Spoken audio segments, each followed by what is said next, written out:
एक सप्ताह के अंदर नगर परिषद में सुनिश्चित हो जाएगा कि आम जनता का एक बहुत लोग ऐसा कहते हैं किसी नए आदमी के बारे में कि अरे मौका मिलेगा तो कोई नहीं छोड़ेगा।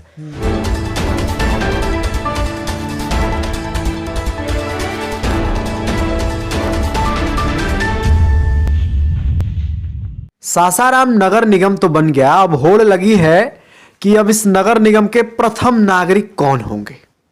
अब इसी की होड़ लगी हुई है और अलग अलग प्रत्याशियों से हम आपकी मुलाकात लगातार करा रहे हैं। तो इस क्रम में आज हम लोग मौजूद हैं सत्येंद्र कुमार सिंह जी के साथ। तो बहुत बहुत स्वागत है आपका हमारे चैनल। जी नमस्कार। तो अभी हम लोग घूम रहे हैं और पता कर रहे हैं कि नगर निगम के सुख दुखों को कौन करेगा शेयर, आखिर कौन होगा मेयर। इस क्रम में हमारे साथ समाज सेवी कह लीजिए और कृषि का इनका पेशा रहा है। सासाराम से ही इनकी शिक्षा दीक्षा हुई है और समाज सेवा में बहुत संलिप्त नजर आते हैं। तो आपसे मेरा पहला यही सवाल होगा कि समाज सेवा तो आप कर ही रहे हैं, लेकिन इसके साथ साथ आपके मन में ये विचार क्यों आया कि हमको मेयर पद के लिए लड़ना चाहिए? जी सबसे पहले तो इस चैनल के सभी दर्शकों को मेरे तरफ से नमस्कार जी और हार्दिक शुभकामनाएं। और आपका सवाल है कि मेयर का चुनाव हम क्यों लड़ना चाहते हैं जी। और मेरे हिसाब से भी बहुत सही सवाल है, इसलिए कि यह भी सवाल होगा आपके मन में भी और इस चैनल के दर्शकों के मन में भी। बिल्कुल बिल्कुल। कि कई बार वार्ड पार्षद भी रहे, समाज सेवा भी करते हैं जी। और सामाजिक संगठन से भी जुड़े रहे, तो आखिर मेयर क्यों बनना चाहते हैं? बिल्कुल। मेयर इसलिए बनना चाहते हैं कि अपने लगभग 25-27 साल के सामाजिक जीवन में और नगर परिषद को जो नज़दीक से हमने देखा, उसमें बहुत सारे ऐसे कार्य हैं जो वार्ड पार्षद के रूप में आप नहीं कर सकते हैं, अच्छा। आम जनता के रूप में और सामाजिक कार्यकर्ता के रूप में नहीं कर सकते हैं। अच्छा। उसके उसके लिए सभी लोग जानते हैं, इस शहर के लगभग जो भी सक्रिय लोग हैं वो जानते हैं कि हमने इन सभी चीज़ों में सुधार के लिए बोर्ड के बैठकों में कई बार अक्सर ऐसा मेरा इतिहास रहा कि नगर हित में ऐसा हो गया कि अध्यक्ष के विरोध में जाना पड़ा, बोर्ड के बैठकों में विरोध करना पड़ा और माननीय उच्च न्यायालय तक जाना पड़ा। और इसके चलते और फिर भी जितना हम लोगों ने चाहा उतना सुधार नहीं हुआ जी।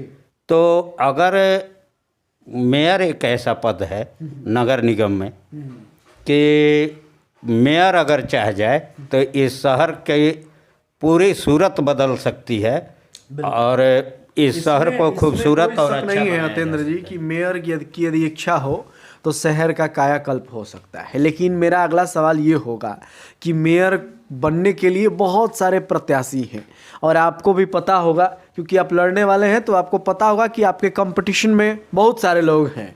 तो इस पूरे कंपटीशन को आप पार कर पाने के लिए क्या तैयारियां किए हैं और किस तरह से तैयार हैं? हम लोग लगातार समाज में काम करते रहते हैं जी। और इसके लिए अलग से कोई तैयारी नहीं है। हमने अपने 20 वर्षों के 25 वर्षों 27 वर्षों का जो कार्य किया और जो अनुभव प्राप्त किया, उसके हिसाब से बहुत सारी सूची हम लोगों ने तैयार करके रखी है। अच्छा। कि अगर हमको अवसर मिलता है और उन चीज़ों को हम लगातार बोर्ड के बैठकों में उठाते रहे। इसके पहले हमारी पत्नी 5 साल पार्षद थी, बिल्कुल। उनसे भी हमने उनको भी दिया, उन्होंने भी बोर्ड के बैठकों में उठाया, कुछ अपने विवेक से, कुछ हम लोगों के और शुभचिंतकों के राय सलाह से। तो उन चीज़ों को ही ज़मीन पर लाना है जो हम दूसरे से अपेक्षा रखते थे कि शहर के लिए जो मेयर रहे, जो इसके पहले नगर परिषद था, अभी उत्क्रमित हुआ नगर निगम हुआ, तो नगर परिषद के अध्यक्ष और उपाध्यक्ष स्टैंडिंग कमेटी जो काम नहीं करती थी और जिसके लिए हम लोग उनसे लड़ते थे, अच्छा अच्छा। तो हम लोग उन्हीं चीज़ों को बस इम्प्लीमेंट करना है कि अगर आप आते हैं और आम जनता को बताना है कि हम प्रत्याशी हैं और हम जो चीज़ आप जानते हैं कि किस चीज़ के लिए हमने धरना किया, नगर परिषद के भ्रष्टाचार के खिलाफ हमने धरना किया, तो हमको आम मतदाता के समक्ष जाकर अपने भाइयों बहनों से सबसे यही आग्रह करना है कि भाई जिन चीज़ों के लिए हम संघर्ष करते रहे हैं आपके हित में, उन चीज़ों के लिए अगर हमको समय मिला, मौका मिला, तो हम खुद अपने कलम से कर सकेंगे। जी अतेंद्र जी, आपने बताया कि आप लोग वार्ड पार्षद भी रहे हैं, लेकिन आपकी ये जो गली है जिसमें हम आ रहे हैं, बरसात हो जाने के बाद आना संभव नहीं लगता है, मन एकदम सिहर जाता है। प्रवेश यदि करना पड़े, गायत्री मंदिर जाना हो या फिर आपके घर तक भी आना हो, तो फिर तो यहाँ पे तो आप लोग चुके। जी बिल्कुल, यही कहना चाह रहे हैं हम। लगातार इस शहर का आप देख सकते हैं कि, और सब लोग जानते हैं, देखिए ये जल जमाव का एक पूरा फाइल जी, प्रधानमंत्री से लेकर, और ये मैं दावे के साथ कह सकता हूँ, कोई घमंड और कोई ये नहीं है, सभी लोग जानते हैं कि ये देखिए सबसे पहले 2002 में हम लोग जब चुनाव जीते और ये ड्रेनेज निर्माण के लिए DPR बना, लेकिन यहाँ के चूँकि हमेशा अध्यक्ष के चुनाव में खरीद बिक्री और इन चीज़ों का हमने विरोध किया, इसके कारण भी और कुछ ऊंचे स्तर के जनप्रतिनिधियों द्वारा भी इस क्षेत्र को वंचित रखा गया। लेकिन ड्रेनेज निर्माण के लिए हम लोगों ने पूरा प्रयास किया। इसमें अच्छी बात यह रही कि फर्स्ट फेज के ड्रेनेज निर्माण का काम हुआ और इसके बाद सेकंड फेज का भी ड्रेनेज निर्माण का काम चालू हुआ।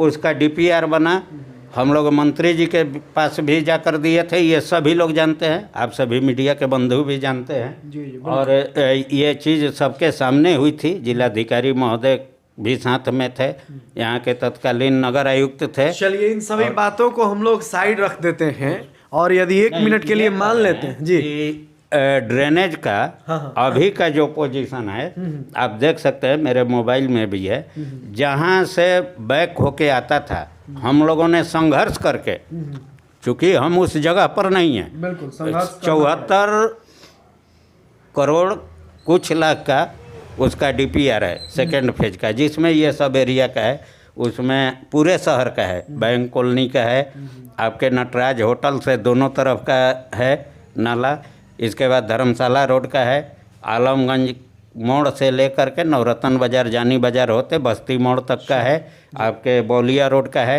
SP जैन कॉलेज तक ये GT रोड का है। तो इन सारे चीज़ों को संघर्ष करके और जितना लंबा समय लगा हम लोग को पहुंचाने में, आज मंत्रालय में है। DPR की तिथि आपको याद है, कब पार किया गया था, कब पास किया गया था? इस बार DPR नवंबर में करीब आपको पास हुआ था, उसका लेटर हम आपको दिखा दे रहे हैं जो गया था। हम आपसे देख लेंगे लेटर, लेकिन अब हम लोग इंटरव्यू को आगे बढ़ाएंगे जी। और मेरा DPR के संबंध में एक चीज़ है जिस पर हम लोग निगाह रखे हुए हैं, ये और किसी के पास नहीं है इस शहर में जी, क्योंकि हम लोगों ने इसके लिए प्रयास किया है। अच्छा। और ये कोई मेरा बनाया हुआ नहीं है, आप देख सकते ये हैं जी सारा चीज़ है। और ये बहुत ही लंबा चार्ट है और इसको हम लोग अपने दर्शकों को भी कभी दिखाएंगे। पूरा नक्शा है, पूरा का पूरा ये नक्शा है ड्रेनेज का, के द्वारा बनाया गया है जी जी। और इसके लिए हम लोग लगे हुए हैं। ये बुडको से जो अब नगर इसको समेट लिया जाए, समेट लिया हैं और नगर विकास के मंत्री हैं, माननीय मंत्री, उन्होंने सबके सामने आश्वासन दिया है कि फरवरी माह में हम इसका अलॉटमेंट करा देंगे। चलिए तो फरवरी माह अभी आ ही गया है जी, और भी बहुत नज़दीक है, बहुत नज़दीक है। तो हम लोग आशा करते हैं कि मंत्री जी जब आश्वासन दिए हैं तो जरूर होना चाहिए। बिल्कुल। तो ये पहली बार नहीं है जब आश्वासन दिए जाते हैं। तो अतेंद्र जी, मेरा अब सवाल होगा, क्योंकि हमने आपको एक सवाल किया आपसे और बहुत सारी चीज़ें हमको देखने को मिल गई। शायद मैं ये सवाल नहीं किया होता तो ये सारी चीज़ें हम नहीं देख पाते। तो मेरा एक अंतिम सवाल आपसे ये होगा कि इन सभी कंपटीशनों को, सभी चक्रव्यूह को पार करके यदि अतेंद्र जी को जनता ने मौका दिया तो सबसे पहला काम अतेंद्र जी क्या करेंगे? सबसे पहला काम मेरा ये होगा कि 1 सप्ताह के अंदर नगर परिषद में सुनिश्चित हो जाएगा कि आम जनता का 1 रुपया भी नाजायज नहीं लगेगा और 1 पैसे का मिसयूज नहीं होगा। जो पैसा चलेगा वह भ्रष्टाचार में नहीं जाएगा, वह उसका कार्य सीधा ज़मीन पर आएगा। बिल्कुल, यदि यही सिस्टम रही तो बहुत ही नगर निगम अच्छा दिखेगा। अब हमसे एक अंतिम सवाल आपसे यही करेंगे कि एक तो आपने पहला कार्य बता दिया, तो ये कंपटीशन आपके लिए कितना टफ लग रहा है ये बता दीजिए, क्योंकि वो सभी लोग सुन रहे हैं जो आपके प्रतिस्पर्धा में भी बैठे हुए हैं। तो आपके लिए ये चक्रव्यूह भेदन कितना कठिन लग रहा है? कोई कठिन नहीं है। हमें विश्वास है कि शहर के लोग जितना हमको जानते हैं और हमारे संघर्षों को जितना देखे हैं, वो हमें यह अवसर देंगे अगर मेयर का पद जनरल रहा तो। जी। दूसरी बात कि हमारी नीति और नियत दोनों क्लियर है, सब लोग जानते हैं। और यह हमने 20 वर्षों में प्रूव किया। बहुत लोग ऐसा कहते हैं किसी नए आदमी के बारे में कि अरे मौका मिलेगा तो कोई नहीं छोड़ेगा, लेकिन सभी जाति धर्म के लोगों को मेयर, डिप्टी मेयर के लिए पूरे शहर ने देखा कि हमने अपना मत दिया। उनके जाति और उनके धर्म के लोगों ने भी उनसे पैसा लेकर उनको मत दिया, लेकिन हमने अपने मत का अधिकार समझा और उसको बिकने नहीं दिया। और कोई बिना भेदभाव के सभी जाति धर्म के लोगों को बारी बारी से हमने अपना मत दिया और उनको अवसर दिया कि आप शहर में अच्छा करें। और जब अच्छा नहीं किए तो उनका विरोध भी हम ही ने किया और जम कर किया। हम थे और हमारे साथी दशरथ जी थे। हम लोगों ने धरना प्रदर्शन, भूख हड़ताल, यहाँ तक कि चिलचिलाती धूप में और बहुत सीमित साधन में हम लोग रहते हैं। और उस साधन में हम लोगों ने माननीय उच्च न्यायालय से लेकर नगर विकास तक जहाँ जहाँ हुआ भ्रष्टाचार के खिलाफ लड़े और कई लोगों जेल भी गए। ये सब लोग जानते हैं, ये पुरानी कहानी है जी। और हम लोग चाहते हैं कि आगे भी कोई, चाहे हम हो या कोई हो, सबके लिए एक संदेश क्लियर है कि अगर आप सोच रहे हैं कि पैसा खर्च करके और मत खरीद करके या गलत सलत प्रचार करके हम आ जाएं और इसके बाद 1 करोड़ 2 करोड़ रुपया खर्च करें और 4-5 करोड़ वसूल करें, तो ऐसा अगर कोई सोच रहा है तो यह जान ले कि उनको जेल के सलाखों के पीछे जाना ही होगा। बिल्कुल। तो बहुत बहुत धन्यवाद, आप हमारे साथ जुड़े और हम लोग इस कड़ी को और भी आगे बढ़ाएंगे और आपसे मुलाकात कराएंगे आपके सारे प्रत्याशी जनों से, जो लोग भी मेयर के लिए खड़े होने वाले हैं, सबसे हम आपकी मुलाकात कराएंगे। तो बहुत बहुत धन्यवाद, आप हमारे साथ जुड़े। जी बहुत धन्यवाद। एक बात और हम कहना चाह रहे थे, इसमें जोड़ना चाह रहे थे जी। कि यदि हमको अवसर मिलता है तो जन सुविधाओं का जो अनदेखी होते आया आज तक, बहुत सारी चीज़ें ऐसा है जो नगर निगम के मेयर कर सकते हैं और करना चाहिए। जैसे यहाँ पर कहीं भी आप देख लीजिएगा, आज बात हो रही है सीसीटीवी कैमरे की, आज बात हो रही है फव्वारे की। इन सभी चीज़ों के लिए हमने आज भी विरोध किया और कल भी जब सौंदर्यीकरण के लिए शहर में एलईडी लाइट डिस्प्ले वगैरह लग रहा था तो मैंने कहा था कि जिस शहर में चौक चौराहों पर शुद्ध पेयजल की व्यवस्था नहीं है, जहाँ पर शेल्टर हाउस का व्यवस्था नहीं है, जहाँ आम जनता को माने सुलभ प्रसाधन की व्यवस्था नहीं है, डिलक्स शौचालय वगैरह नहीं है, और वैसे जगह पर फव्वारा, जिम और पार्क की प्राथमिकता हम नहीं मानते हैं। पहले इन सारे सुविधाओं को, हर घर को शुद्ध पेयजल मिले। आज देखिए, आप जो आए जिस गली में, आप सामने देखे होंगे नल जल का काम चल रहा है, अभी पाइप भी गिरा हुआ है। इन लोगों ने मॉनिटरिंग की कमी के कारण सारे शहर के लगभग 80% हमको लगता है कि गलियों को बर्बाद कर दिया है और उसकी रिपेयरिंग नहीं करा रही है। एक चीज़ हम लोग सुनिश्चित करेंगे कि हर चीज़ के लिए अगर कर्मचारी गलती करते हैं और कोई आमजन का कंप्लेन जाता है, अक्सर आप देखे होंगे कि लोग हरास हो जाते हैं और दौड़ते दौड़ते, और अंत में अगर बहुत पेचीदा हुआ मामला तो सिर्फ उनका काम करके टाल दिया जाता है। लेकिन अगर हम लोग को मौका मिला तो एक एक चीज़ का दंड निर्धारित होगा और वह आर्थिक दंड में आधा नगर परिषद कोष में जमा होगा और आधा उस आम जनता को मिलेगी जो कंप्लेनर होंगे, ताकि उनको लगे कि नहीं, हमारी बात सम्मानपूर्वक सुनी गई। जी, तो बहुत बहुत धन्यवाद। बहुत सारी जानकारियों के साथ यहाँ पर अतेंद्र जी बैठे हुए थे। आप देख लीजिए, ये पूरी मोटी किताब है और बहुत सारी फाइलें भी थी और इन सभी फाइलों को समेट रहे हैं अब हम, और मिलेंगे अगली कड़ी में किन्हीं और के साथ। तब तक के लिए आप हमारी पूरी टीम को दीजिए इजाज़त।